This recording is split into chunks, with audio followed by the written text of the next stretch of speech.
Wow, super hot. What is this place? Hey, welcome Mr. King. Welcome to this show flat. Come, let me show you around. Okay. Faster. My time very precious one. Okay, be quick. Okay. Okay, sure, Mr. King. Won't take you so long. The most is like 30 minutes. Come, let me show you around. Let me share with you what's so good about this project.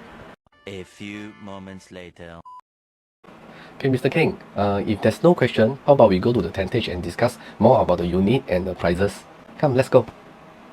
Hey Jay, buay pai the project. I really interested But can you help me to check something or not? I got a HDB now and I love it so much and I do not wish to sell it off. I heard somewhere from someone saying that there's a loophole in paying the lower ABSD. Is that true or not? By using a 99-1 arrangement.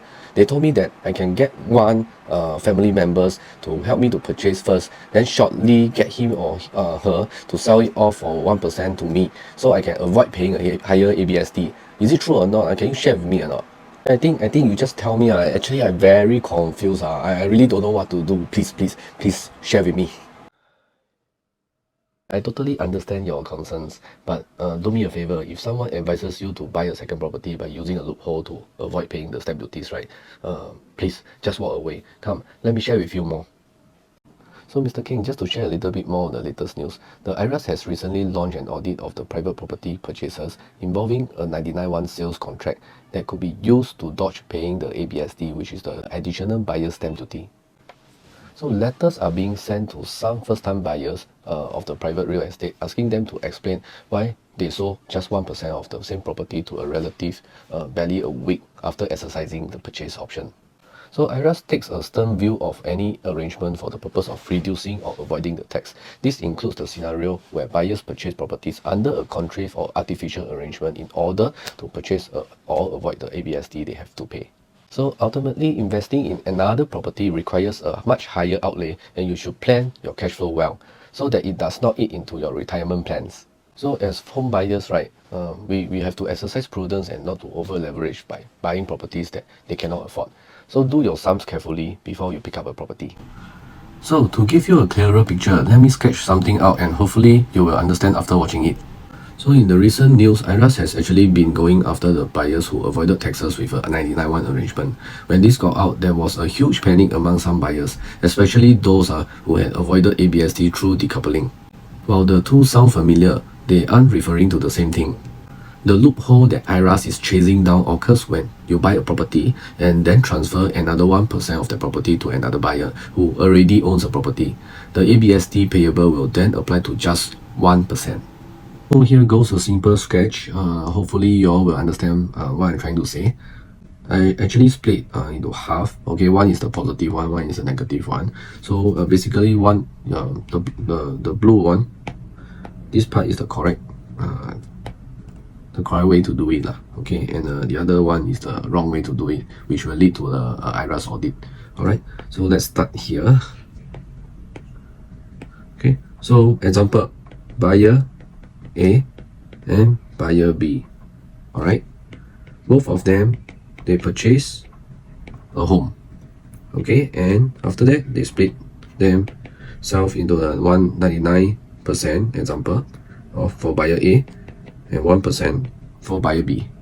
Okay, so in this case now, if buyer B, after 3 or 4 years later, he decided to sell off his 1% back to buyer A, okay, and B is officially with a zero count. So the zero count means zero property, and he can actually move on to buy another new property, and this is legal. Alright, so this is legal.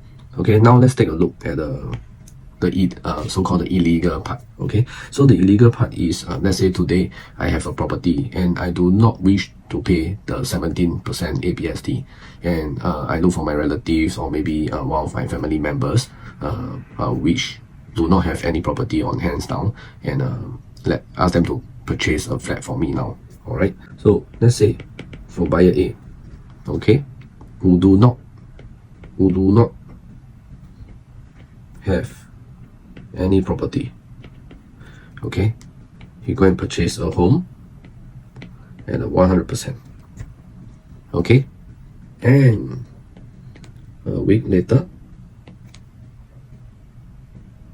he transferred 1% to buyer B. So in this case now, buyer B